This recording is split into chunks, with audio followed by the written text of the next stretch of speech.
Hay una situación que debemos cambiar y que depende de todos nosotros. No podemos seguir caminando por veredas distintas.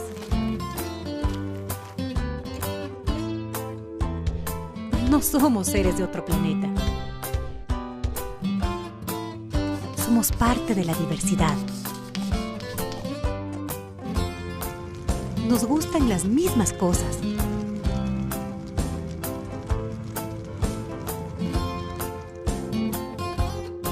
Posiblemente tengamos sueños parecidos. Quizás varíen un poco. Pero sueños tenemos todos. Tampoco somos personas especiales o con capacidades diferentes. No. Somos de carne y hueso.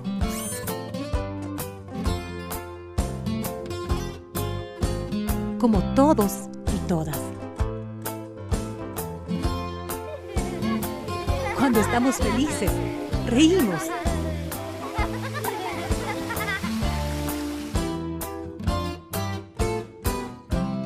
Cuando estamos tristes, lloramos. Y sin embargo,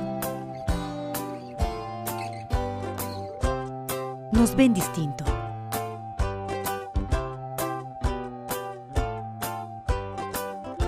Nos tratan de otra manera.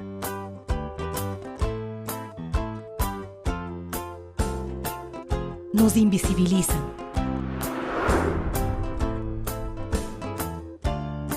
No podemos seguir así. ¿Y si nos ponemos otros lentes?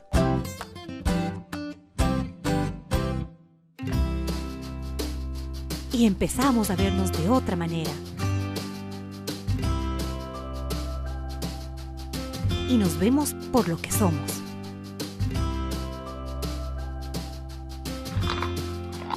Y vemos más allá de las discapacidades. Y vemos a las personas. Y empezamos a entender que tenemos las mismas ilusiones. Quizás nosotros nos esforcemos más. Pero no nos quejamos.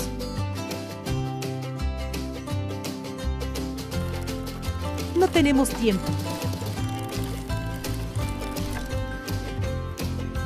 Porque el tiempo que tenemos lo usamos para superarnos.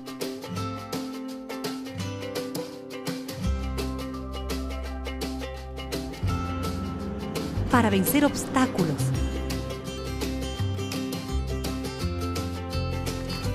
Para aprender juntos. Para sentirnos más seguros.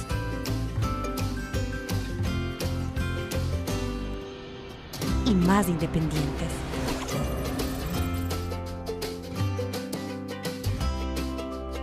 Empecemos a compartir.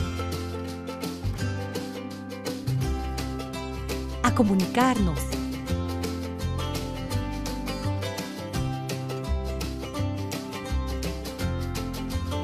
A respetarnos. A incluirnos. A tratarnos como iguales. Respetándonos como diversos. Cambiemos. Caminemos por la misma vereda. Con calidad y calidez, es hora de construir juntos una sociedad más inclusiva con las personas con discapacidad. Depende de nosotros. Ecuador ama la vida. Consejo Nacional de Igualdad de Discapacidades.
El módulo 4 de la Escuela de Bienestar trata un tema de actualidad importantísimo, la inclusión, algo por lo que estamos luchando familias, profesionales y las propias personas con discapacidad, que es una conquista.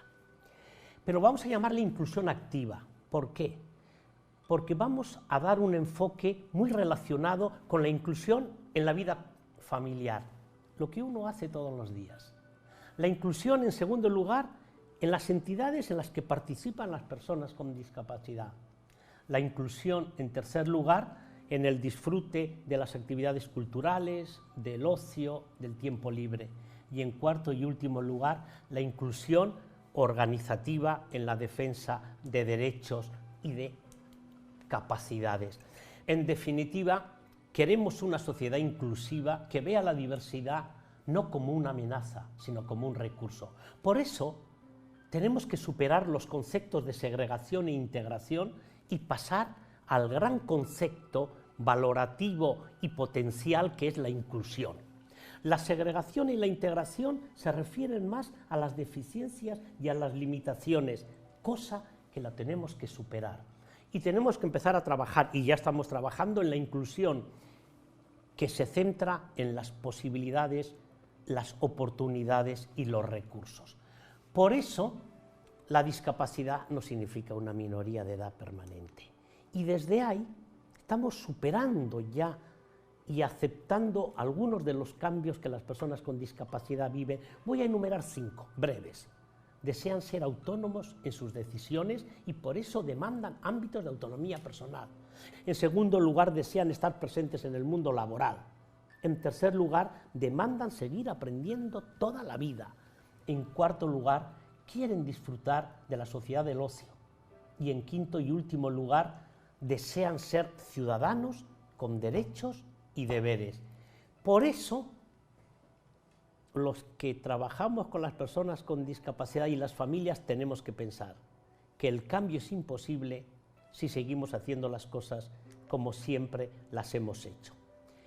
En el módulo 4 van a ver una serie de temas referidos a la inclusión. El primero se centra en la importancia de la inclusión familiar, porque en la familia hay mucho que compartir, mucho que aprender y mucho que desarrollar. El tema 2 se refiere a la inclusión asociativa.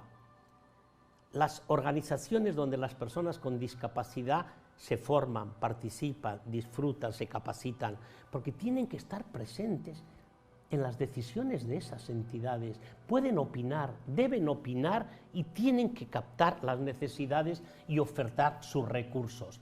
El tema 3 se refiere a la inclusión cultural, porque a través de la cultura las personas con discapacidad tienen mucho que disfrutar, mucho que ofertar y mucho que aprender.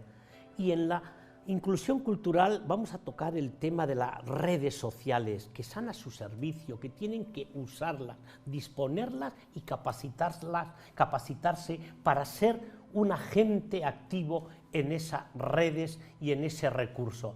En segundo lugar, vamos a trabajar también en este tema de la inclusión cultural, el desarrollo de las capacidades artísticas.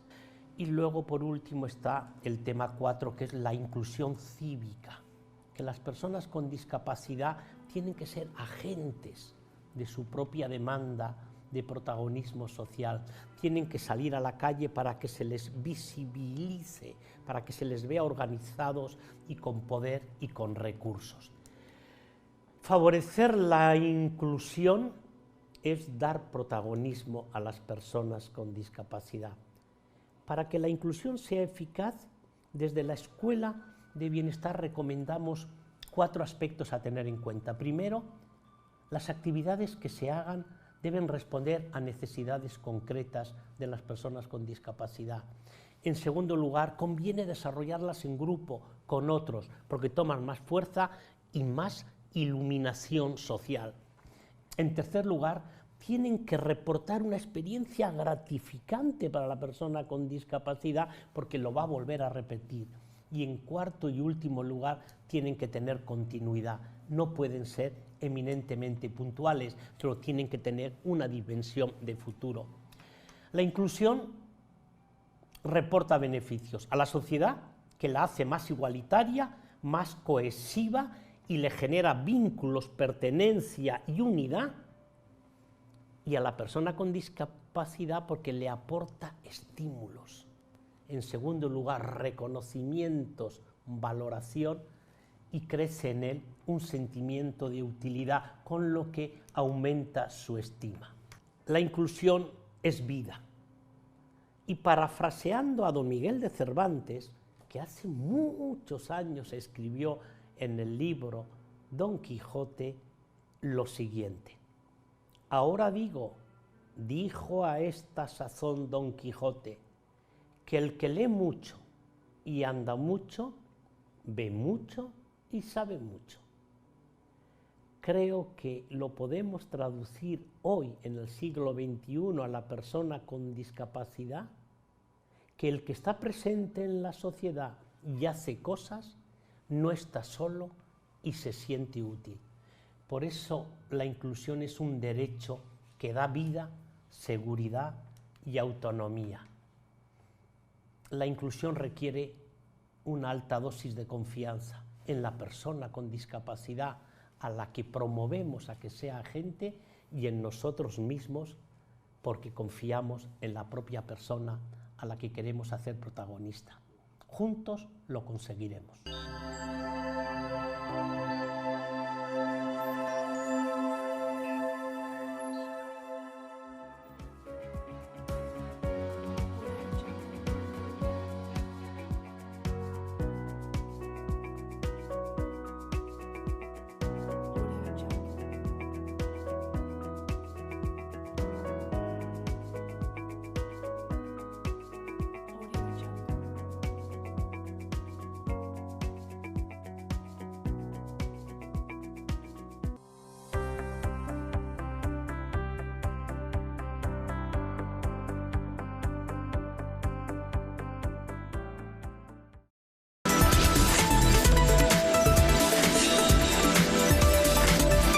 Lo más reciente de 6 grados con nuestra compañera Dayon Moïse, quien en esta entrega nos va a explicar qué es la resiliencia, cómo la emplean las personas que deben superar alguna discapacidad. Es ese segmento 6 grados que está en nuestro portal www.telesurtv.net. Les recordamos nuestro contacto a través de las redes sociales, a través del Twitter, @Conexión Telesur, @Maraguira Telesur, y contáctenos @telesurtv.net. Ahí está, 6 grados a través de nuestro multimedia informativo. Será hasta mañana.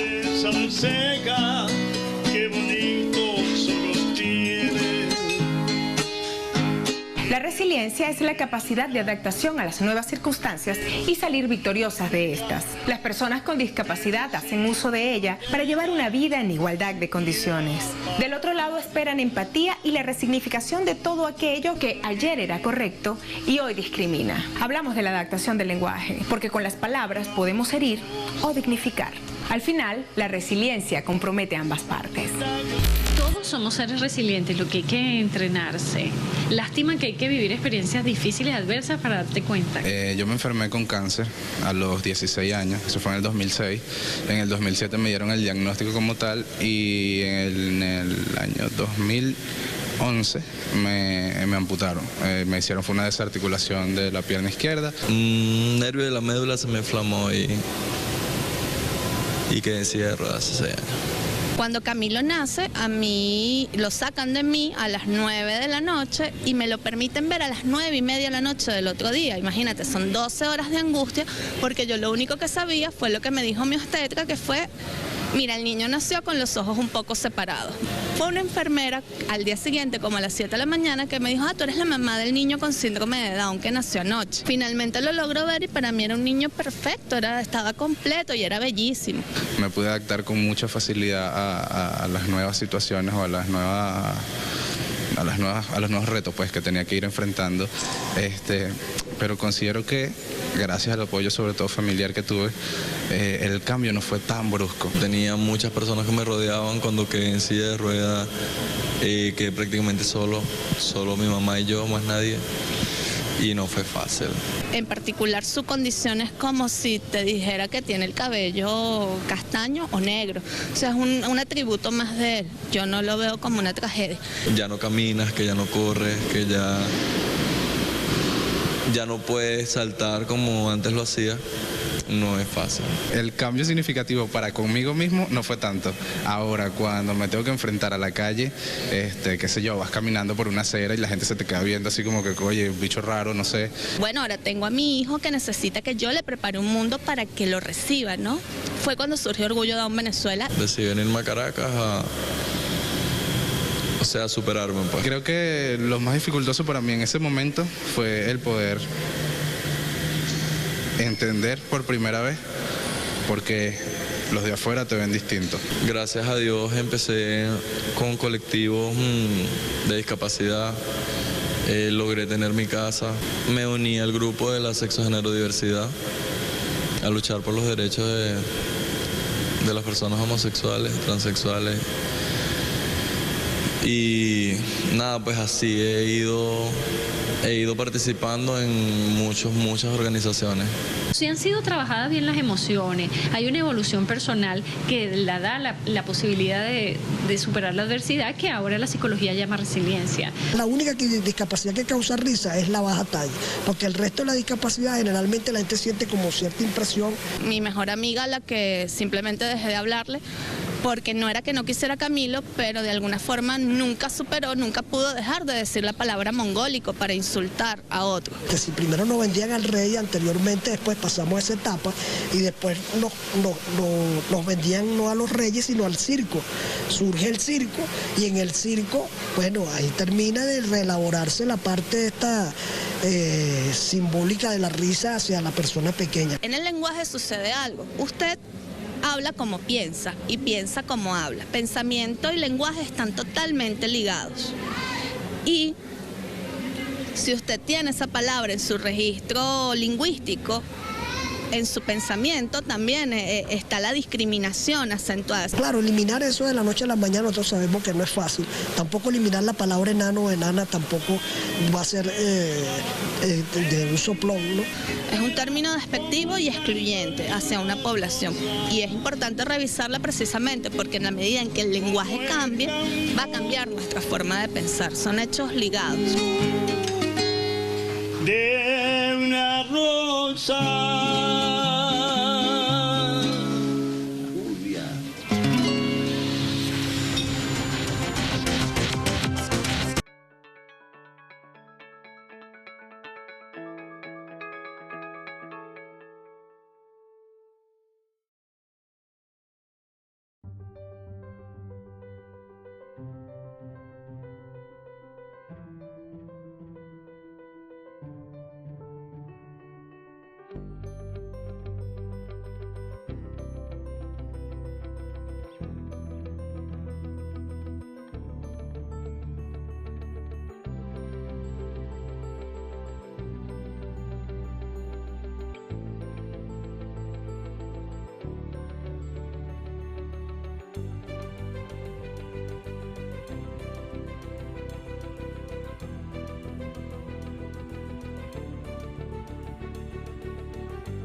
Y hoy, en el Día del Trabajador, vamos a hablar de un tema con Verónica González que está vinculado con el empleo y las personas que tienen discapacidad, porque algunos sectores sociales consideran que darle trabajo a un discapacitado es hacerle un favor.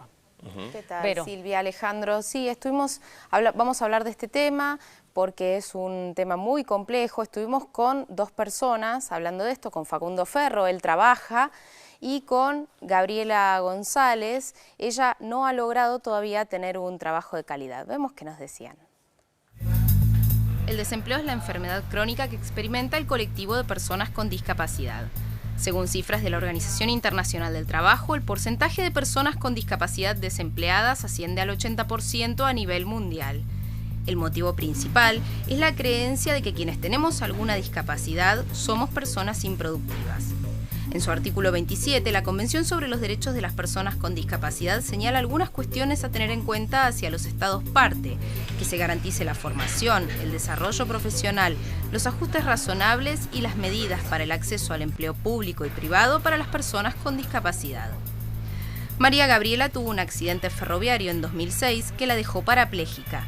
Su empleador no realizó las adecuaciones necesarias para preservarla en el empleo. Trabajaba en una inmobiliaria, era administrativa, alquilaba, vendía departamentos y me administraba los consorcios, pero bueno, después del accidente ya no me pudieron tomar, primero porque estuve mucho tiempo fuera, mucho tiempo internada y mucho tiempo con rehabilitación, y después por el tema del espacio físico que necesitaba para poder estar con la silla de ruedas. Siguió buscando trabajo sin éxito, así que todos los días viaja 32 kilómetros desde González Catán para vender pañuelos y lapiceras en la entrada de la tradicional confitería Las Violetas. Sus 2 hijas y su marido, que tiene serios problemas de salud, dependen de ella. No todo el mundo tiene espacio físico para una silla de ruedas y porque por falta de estudios tampoco te toman así nomás, y bueno, lo único que me quedó fue salir a trabajar así, vendiendo en la calle. ¿Y qué reacciones tiene la gente? Hay veces que no, que pasan directamente y uno a veces es muy invisible a los ojos de los demás. La Ley 22.431, en su artículo 8, establece que el Estado Nacional, en sus 3 poderes, organismos descentralizados o autárquicos, entes públicos no estatales, las empresas del Estado y empresas privadas concesionarias de servicios, deben ocupar a personas con discapacidad que reúnan condiciones de idoneidad para el cargo en un porcentaje no inferior al 4% de la totalidad de su personal. Algunas jurisdicciones que cumplen con este cupo son el Senado Nacional, el Estado Mayor de la Armada, la AFIP, ANSES, la Secretaría de Cultura, la Universidad Tecnológica Nacional, la Casa de la Moneda, el Instituto Geográfico Nacional y el INADI, entre otros. Me encargo de llevar algunos papeles de catería, voy a muchos ministerios, no solamente ayudo llevando cosas, sino directamente hago sellados, también los enumero también, hasta saco fotocopias, siempre estoy ayudando en algunas otras áreas, también pregunto lo que necesitan, es decir, no siempre ayudo en despacho, sino directamente ayudo entre todos, porque es la forma de pensar mía. Facundo habla de los derechos de las personas con discapacidad en charlas que organiza el INADI en las escuelas. Una de las cuestiones en las que enfatiza es la autonomía. Él sabe que tiene que ver con la capacidad de elegir sus apoyos y no con la falta de necesidad de estos. No, si necesito firmar algún contrato así, siempre busco algún apoyo, algún abogado, o algún amigo, alguna amiga, alguna abogada, etc. Eso es lo que busco yo para apoyos. Muchas personas con discapacidad intelectual deben recurrir al empleo protegido ante un mercado que las expulsa. En el país hay alrededor de 300 que dan empleo a 7.000 personas. La Ley 26.816 incorpora jubilación, obra social para el trabajador y su familia, aseguradora de riesgos de trabajo, y esta forma de empleo resulta además compatible con la pensión por discapacidad. Facundo nos describe la situación de sus pares con discapacidad intelectual. Hay pocos que tienen trabajo y hay otros que directamente están en hogares, en centros de día, siguen estudiando. Directamente hay padres que le ponen horarios para también relacionados a la autonomía para salir y para volver. Directamente es muy complejo la situación de las personas con discapacidad, pero también es muy difícil que consigan trabajo. Hacen pasantías, están trabajando un año y medio y después le dicen fue un gusto y a tu casa. Habitualmente se asocia la discapacidad con la pobreza y la principal causa resulta la falta de oportunidades de empleo. En una sociedad que incluye desde el empleo, se reduce considerablemente la inversión en asistencia. Mandé varias cartas y en realidad me ofrecen un subsidio, en realidad un microemprendimiento que no es lo que yo quiero. Yo lo que quiero es un trabajo que tenga un sueldo fijo, una obra social para poder subsistir como todo el mundo. Hablábamos de la ley de cupo y un antecedente de la ley de cupo es la ley 20.923, lograda por el Frente de Lisiados Peronistas, una agrupación que en los 70 logró muchas reivindicaciones para las personas con discapacidad, y esta ley establecía cupo no solo para el Estado, sino también para empresas privadas. Esta ley, claro, la dictadura la derogó, y sería bueno retomar este tema, porque el cupo es una medida de discriminación positiva. Claro, también hay que cumplirlo el cupo, ¿no? Esperemos que cada vez más jurisdicciones cumplan con este cupo, que lo que busca es que haya justicia social para tantas personas con discapacidad que hoy no pueden celebrar el Día del Trabajador y la Trabajadora. Está muy bien ver el tema del cupo, pero también tener en cuenta la excelencia. Recién veíamos un informe excelente de una cronista excelente como sos vos. Muchas gracias, Alejandro. Y con este saludo para Vero compartimos con ustedes una pausa y ya regresamos.